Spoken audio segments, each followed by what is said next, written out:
సంచులు దొరకని పరిస్థితి ఏంటి అంటే ఫోన్ చేయాలంట, సంచులు కావాలంటే ఫోన్ చేయాలంటే నాదెండ్ల మనోహర్ గారికి హలో అని, లేదా హాయ్ అంటే ఆయన వెంటనే ఓ అని వచ్చేస్తాడంట.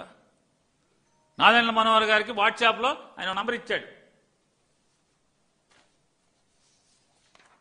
ఈనాడు ఆయన రాస్తున్నాడు, రామోజీరావు గారి అబ్బాయి, రైతుల ధాన్యం విక్రయాలకు వాట్సాప్ సేవలు.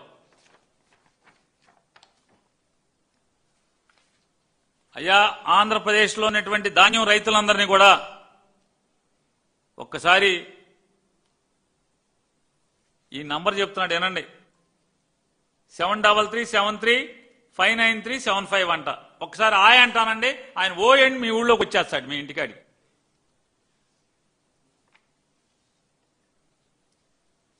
ఆయన పెద్ద స్టోరీ వేయించుకున్నాడు, పబ్లిసిటీ. ఏదో చంద్రబాబు నాయుడు 6 ఆకులు తింటే 12 ఆకులు తిన్నాడు. ఇందులో ఇంగ్లీష్ పేపర్లు అన్నింటిలో వేసుకున్నారు. ఏంటంటే Nadendla's intervention resolves farmers paddy procurement woes in Krishna జిల్లా, మా జిల్లాలోనే. ఈయన స్నేహితుడు ఎవరికో తెలిసిందంట, కృష్ణా జిల్లాలో 14 ఎకరాల రైతు బట్ల పెనుమరులో చలసాని చిట్టిబాబు అనేటువంటి బట్ల పెనుమర్రు మొవ్వ మండలం కృష్ణా జిల్లాలో రైతుకి ధాన్యం సంచులు లేవంట, గన్నీ బ్యాగ్స్ లేవు ధాన్యం అమ్మటాకి. లేదంటే నాదెండ్ల మనోహర్ గారి ఫ్రెండ్ ఆయన, అరే మాకు తెలిసినవాడు సంచులు లేక ఏడుస్తున్నాడు, మిమ్మల్ని తిడుతున్నాడు, గవర్నమెంట్ని పచ్చి బూతులు తిడుతున్నాడు అని చెప్తే వెంటనే పొద్దున్నే 10:30కి ఈయన ఫోన్ చేశా అంట, hello farmer our officers coming అన్నా అంట. వెంటనే కలెక్టర్, ఆర్డీఓ, ఎంఆర్ఓ అందరూ వెళ్ళిపోయారంట, సంచులు ఇచ్చేశారంట. ఆయన 7 ఎకరాల ధాన్యం ఉంటే 14 ఎకరాల ధాన్యం కూడా అమ్మేశారంట మొత్తం. ఆయన నాకు 7 ఎకరాలకి బస్తాలు కావాలంటే వీళ్ళు 14 ఎకరాల ధాన్యం అమ్మేశారని చెప్తున్నారు. ఎంతమంది చలసాని చిట్టుబాబులకి, ఈ చలసాని చిట్టుబాబులే కాదు కదా, పేరుని చిట్టుబాబులు, కాగిత చిట్టుబాబులు, కైలే చిట్టుబాబులు, వర్ల చిట్టుబాబులు, ఏగా చిట్టుబాబులు, చాలా మంది చిట్టుబాబులు ఉంటారు.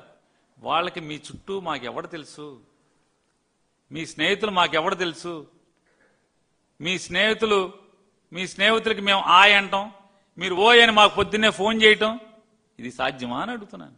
ధాన్యం అమ్ముకుంటాకి బస్తాలు లేవు అనేటువంటి దుస్థితి ఉంటే జిల్లాలో ఎవరు మంత్రులు లేరు, ఎమ్మెల్యేలు లేరు. మరి ఆ ఊరు ఎమ్మెల్యే గారు ఏమయ్యారు, ఆ జిల్లా మంత్రి గారు ఏమయ్యారు, ఆ జిల్లా కలెక్టర్ గారు ఏమయ్యారు, జిల్లా జాయింట్ కలెక్టర్ గారు ఏమయ్యారు, జిల్లా ఆర్డీఓ గారు ఏమయ్యారు, తహసీల్దార్ గారు ఏమయ్యారు, ఎవరు లేరా? వ్యవసాయ అధికారులు ఏమయ్యారు, మార్కెటింగ్ అధికారులు ఏమయ్యారు, కొనుగోలు కేంద్రాలు ఉన్నాయా లేవా, ఏమని?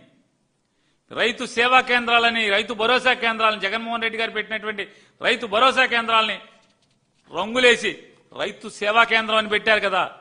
రైతు సేవా కేంద్రాల్లో సేవలు ఉండవా?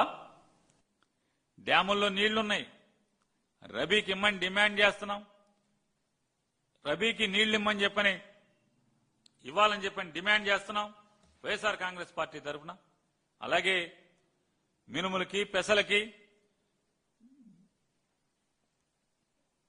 మద్దతు ధర ఇప్పించేట్టుగా చూడమని చెప్పని మరొకసారి, ఎందుకంటే మీరు రబీ ఇవ్వకపోతే కనుక, దాళవా ఇవ్వకపోతే, మినుములో పెసలో వేసుకుంటే రేటు రావట్లేదు. కనీసం ఆఖరికి మేము డిమాండ్ చేసేది